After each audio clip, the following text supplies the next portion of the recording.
If you're pretty active on social media, you may have noticed a lot of sellers talking about much slower sales than usual, and a lot of people have the theory that it has to do with updates to different reselling platforms. For example, eBay has come out with their yearly seller update, and a lot of people are just kind of used to sales being a little wonky around that time as eBay tries to find its footing with the new update. But eventually the dust settles and things kind of go back to normal for the most part, especially as eBay sellers learn how to work within the guidelines of the new seller update. Poshmark has also come out with what seems to be a new update, although there was no communication from Poshmark about the update itself, but the update has to do with the algorithm and how items show up in search when people are searching for items in the search bar. I did just make a shorts video about this, and I will link that right here and down in the description below if you want a more detailed explanation of it. But in essence, because of those two things, those two platforms are experiencing lower sales than usual for a lot of sellers. Now, when these kinds of updates happen and when sales go down, you can spend all of your time complaining about those things and just being upset, or you can spend your time and energy just trying to figure out other ways to make sales. One platform is down, try out another platform. The way that you used to make sales on this platform isn't working for you now, try some other tactics. The second option of at least doing something is going to be more productive when it comes to still making some sales versus just throwing your hands up in the air, giving up, and just yelling at everyone who will listen to you about how sucky all of these platforms are being. It does suck. It really does. And to some degree, platforms need to hear how disgruntled we are. I would, if I were you, write to Poshmark, tweet them, DM them on Instagram. I would let Poshmark know that you're very unhappy with the way that they changed how items are sorted in search results. And I would let them know how it is affecting you negatively if you feel that way.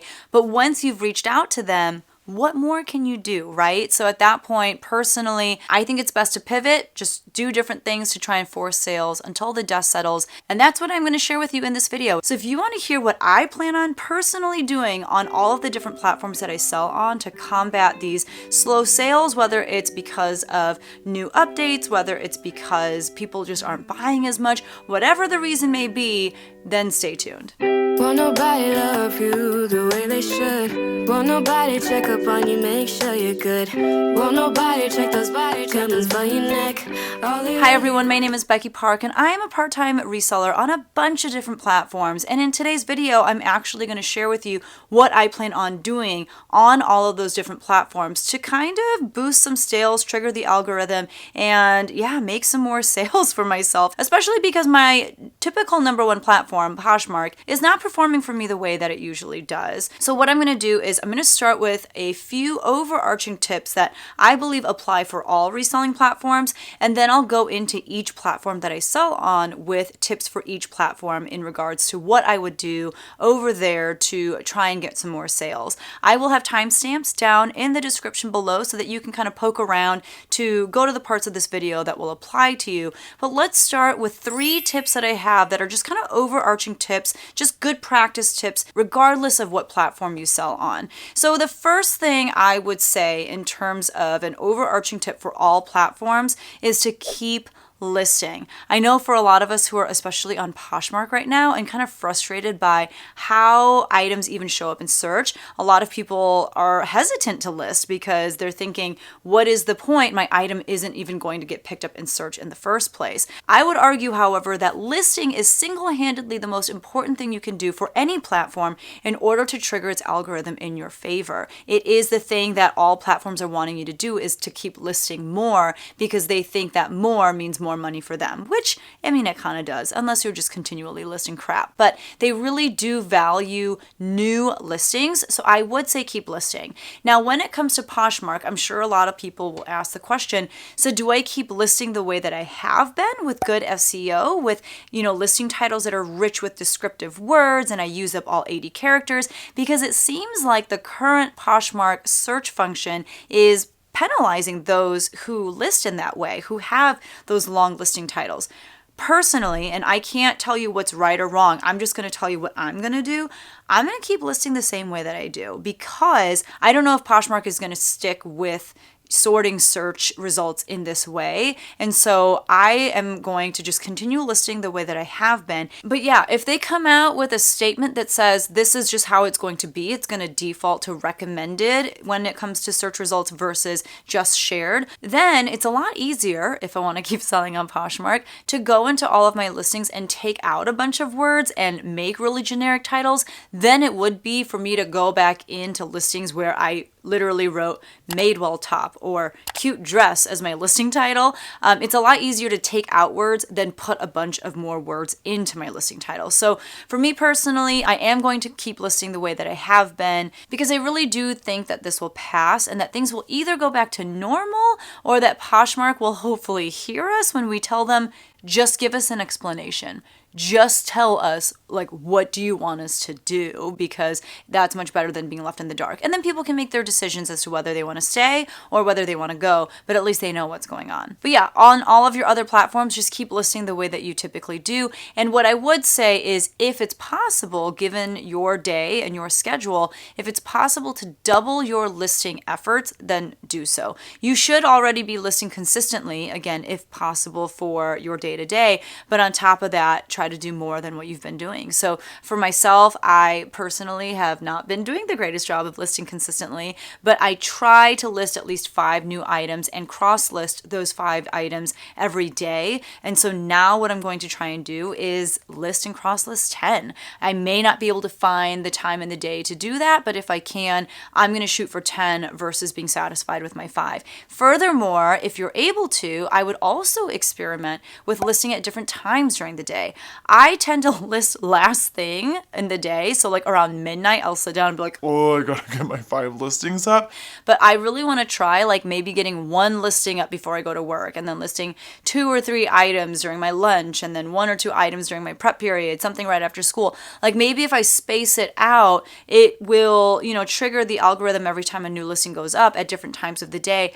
Maybe it'll do something. I don't know. I don't come to you with all of the answers. I just come to you with what I plan on doing, and that's what I plan on doing. The next overarching tip that I have for all reselling platforms is to relist stale listings. I know I sound like a broken record, but really once your listing becomes kind of stale, I'd say over a month old, it's not like the reselling platform is doing a whole lot in terms of trying to push that listing out in front of people because it's already been there for a while and it hasn't sold yet and they're thinking, people just are not super interested in this product and they're going to focus their time and energy into trying to push out and promote listings that are brand new to the reselling platform. So what I would do if I were you is look at which listings are the oldest in the different reselling platforms that you sell on, delete them and relist them. And as you're doing so, don't just copy and paste. Don't just, on Poshmark, you can do like copy listing. Even on Facebook Marketplace, they make it so easy to relist. You can literally press a button and it'll delete and relist like 20 items at a time. But when you do that, you lose the opportunity to actually look at your listings and see if there's a reason why it's not selling.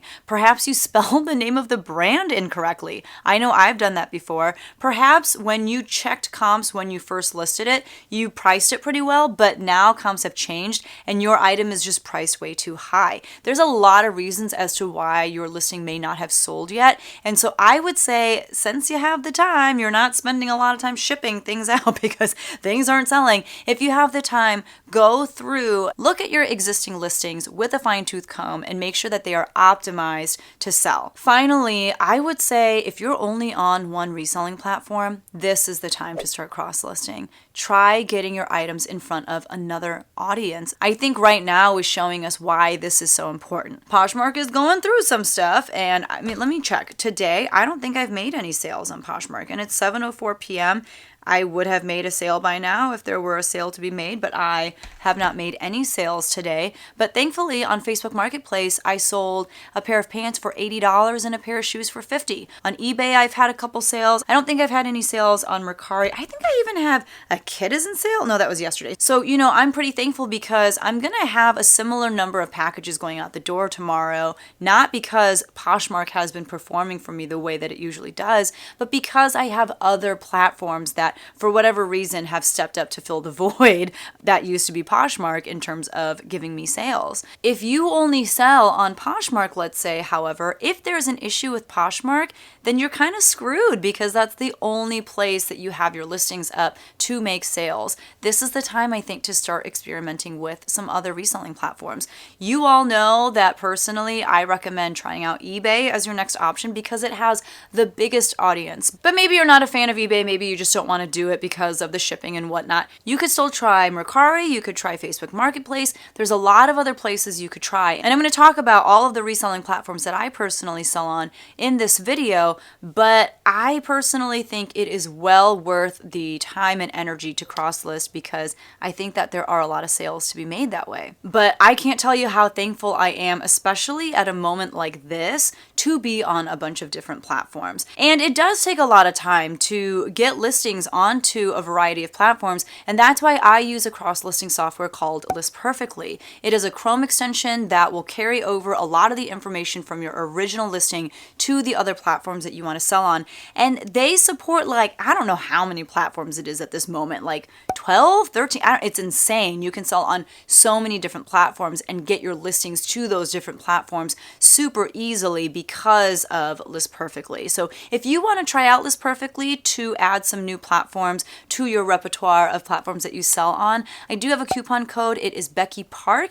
and with it you can save 30% off of your first month, and I also get a little bit of a kickback as well for telling you about it. So definitely check that out. They do have like a 5-day or 30 listing trial so that you can try it out before you're committed to that monthly fee, but I'm telling you, it is the way to go if you want to be on more than one platform.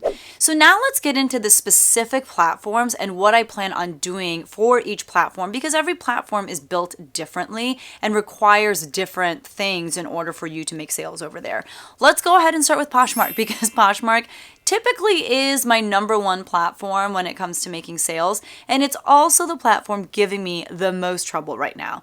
So aside from listing, relisting, cross-posting, all of that kind of stuff that I already talked about, there are a lot of things that you can do on Poshmark to kind of force sales, to trigger the algorithm. The first thing I would do is a simple send offers to likers, and now on Poshmark you can do that in bulk, which is really nice. So you can go into your Poshmark closet and select every item that you want to send out offers on to anyone who's ever liked that item, and you can select what percentage of a discount you want to send to them. When I've done this in the past, I've done it in tiers. Like I'll start off with the items that, they're like kind of newer listings, so I don't want to send out a super steep discount, so I'll send out like a 10% off discount with discounted shipping on some of my newer pieces that I still am kind of holding out for. Maybe someone will come in and buy this at full price. And then for items that have been around for like a month or two, and I'm like, okay, it'd be pretty nice to get this out the door at this point. Maybe I'll send out like a 20% off discount on those items with discounted shipping. And for items that I'm like, oh my God, if this doesn't get out of my closet today, I'm donating it.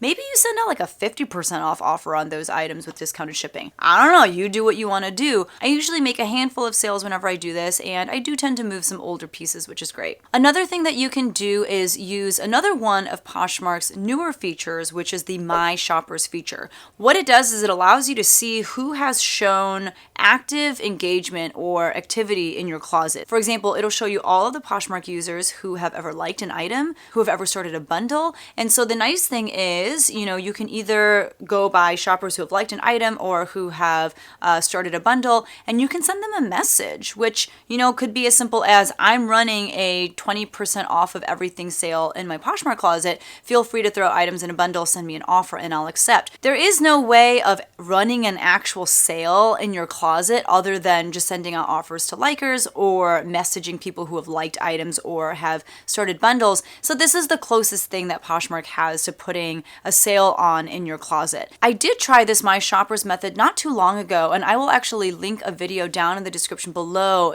going into even more depth of how I used that technique in order to have a really, really great sales day. But this is definitely not something that I recommend you do too often. I would use this feature sparingly, but it is there, especially for moments like this when sales seem very hard to come by. And then what I would do is I would create a keyboard shortcut so that anyone who likes an item in the future, you can send them that same message and just let them know, hey, up until this date, I'm going to be running this kind of sale. So if there's anything that you like, and if you want to look through my closet for some more pieces, feel free to bundle them together and send me that discount, and I'll be happy to accept. It's a lot faster if you can create a keyboard shortcut saying all that stuff so that you just have to maybe type something like, sale, exclamation point, and then out pops, your whole little spiel about the sale versus you having to type it out every single time someone likes an item. I do have a video on how to create such a keyboard shortcut that I will also link down in the description below. My last tip regarding Poshmark would be to participate in any promotions they have going on at that time. I know a lot of people hate closet clear out, and I know a lot of people don't even really pay attention to, what is it called, like love it or list it days, because they're already listing anyway. But if you can try to participate in some of those promotions, I do think it has a little bit of an effect on the Poshmark algorithm, because anytime they create a promotion and put money into marketing that promotion and trying to get the word out, when you participate, you're letting Poshmark know, hey, I'm playing your game with you. And like I said, I do think that you get a little nudge from the Poshmark algorithm for doing that. So for example, if it's a Friday, just participate in closet clear out, even if it's just to a limited capacity. I personally do have a way that I like to utilize closet clear out, and I'll link that video down below. But you could just maybe try dropping the prices on like 15 or 20 of your stalest, oldest listings, just to kind of say that you did and see if that gets any momentum going in your closet. It's like, why not? Maybe those things were overpriced to begin with anyway, and at least it's your way of letting Poshmark know, hey, you have this promotion going, I'm participating, please throw some sales my way. The next platform that we're going to talk about is eBay. eBay is a very different beast than Poshmark, and there are a lot of different things that you can do. So the first thing that I would do, and I do think the order of how you do things is kind of important, and I'll explain that in a little bit. But the first thing that I would do is I would make it a habit to end listings that are going to relist automatically and to relist those listings using the sell similar feature. Let me say that one more time and I will try to break it down for you. If you go into active listings to look at all of your listings that you have, if you go to the column farthest to the right, it is time left. And if you sort by listings that have the least amount of time left, then you can see which items are going to automatically relist within that day. They'll be in red, and it's basically telling you how many minutes or hours are left before eBay relists that item. What I do is every day in the morning, I will click on all of the items that are in red that are going to relist within the next 24 hours, and I will end those listings. And then I'll go into the list of all of my ended listings. I will select the ones that I just ended, and I will click on sell similar. What that does is it creates a brand new listing out of the old listing that you just ended. It has a brand new item number and everything. And furthermore, when eBay pulls up that list, I look through each listing with a fine-tooth comb to see if there are ways that I can optimize that listing. For example, is my listing title good? Can I actually put in one more word into the listing title? Is it priced too high? Do I want to turn on best offer? Chances are there are a lot of opportunities for you to improve your listing, so take that time to do it and then go ahead and submit, and now you have all these new listings of things that were just going to relist anyway without any revision, just growing older and older and staler and staler. So that's the first thing I would do every day, is just make sure that you are ending all listings that are going to relist and selling similar on those items. The second thing that I think I'm going to do is turn on best offers on my eBay listings. I believe that for most of my listings, I do not have best offers turned on, but maybe it will open the door to more sales. Let me know down in the comments below if you have best offers turned on, or if you like to just stick with the price that you have set for eBay. The third thing that I would do when it comes to eBay is maybe mess around with promoted listings. If you don't promote your listings already, maybe that's something that you want to turn on, and maybe you just want to start with a low percentage. I know when I first started promoting my listings, I just promoted them at 1%.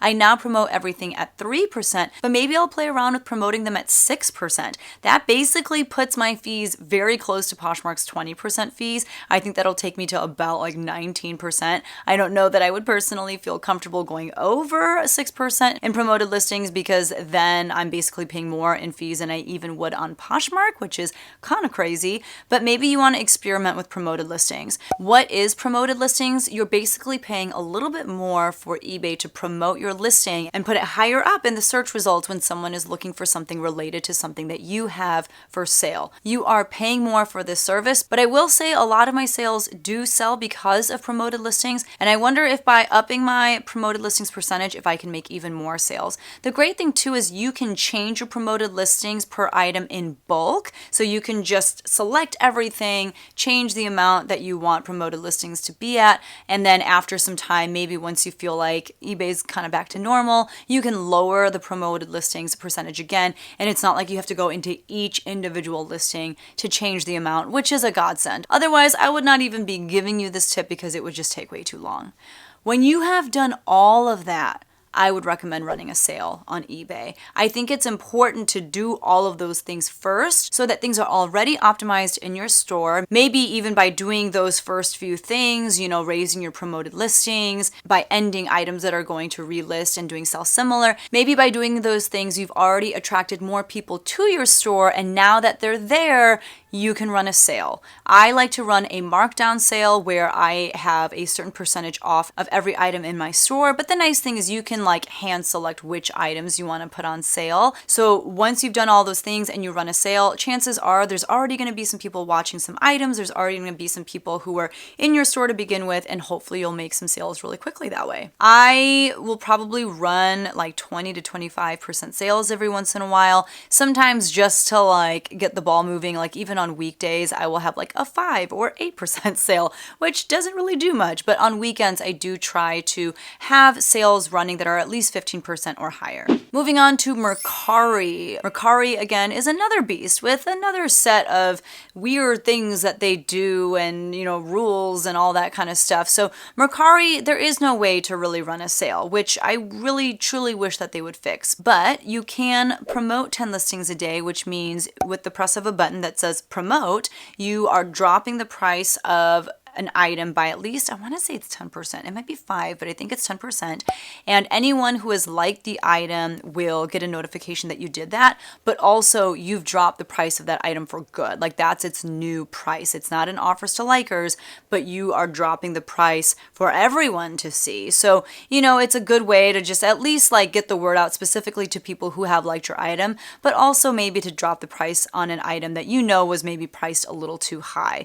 I would also recommend turning on the smart pricing feature on all of your listings if you haven't done so already. I don't know about you, but when I price things, especially on Poshmark, I price them very aspirationally. It's very I might list a pair of jeans and be I'm going to list these for $100 because I would love to get $100 for these. But I understand that people can send me offers, so most likely these will sell for $75, and I'm okay with that. Where that doesn't really work though is for people who don't know that they can send you an offer, or for people who are too shy to. They don't want to insult you. And that's one thing I love about Mercari is that you can set the price of any given item to your aspirational price. So you can price those jeans at $100, but then with smart pricing, you can tell Mercari, but look, you can drop the price of this item every day, little by little, until it hits my floor price, the lowest price that I'm comfortable going, which let's say for me is $75. And so that way for people who are a little bit weary about sending an offer, if they like the item,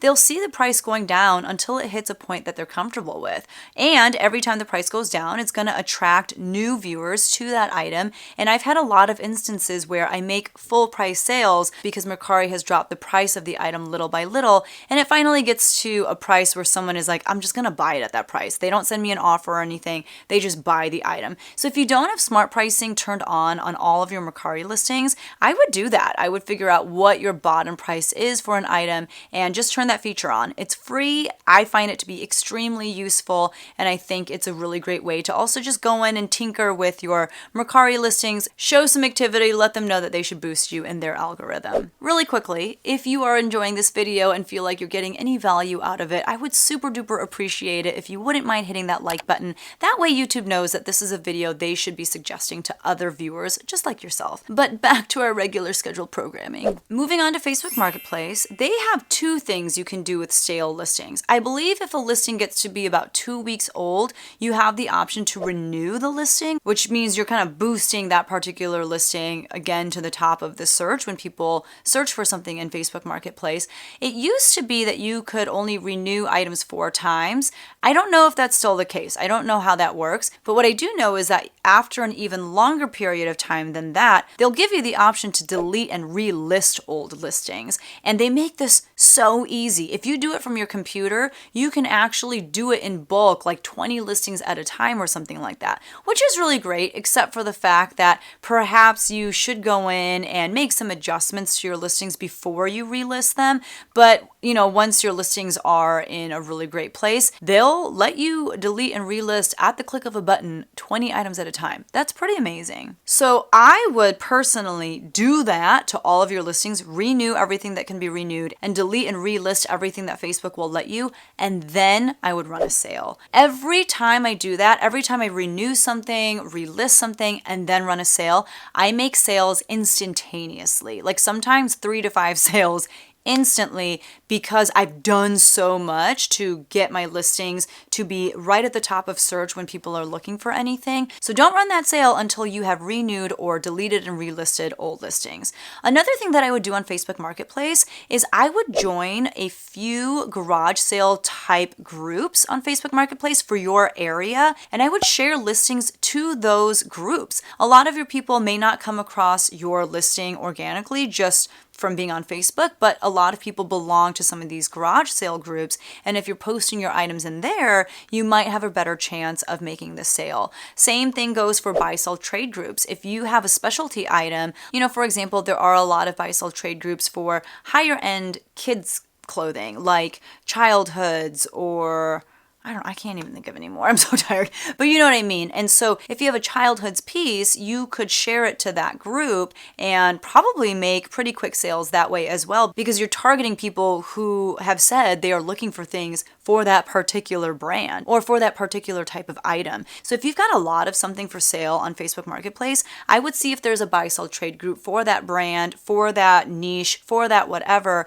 and see if you're able to make sales that way by sharing those listings to those Facebook groups. On Kidizen, the best thing you can do is share your listings. I'm not even gonna lie to you, I'm not gonna do this. I don't have time to sit there and share listings on Kidizen. It takes so much time and they do not make it easy. It's a much bigger pain in the butt than it is to even share your own Poshmark closet manually.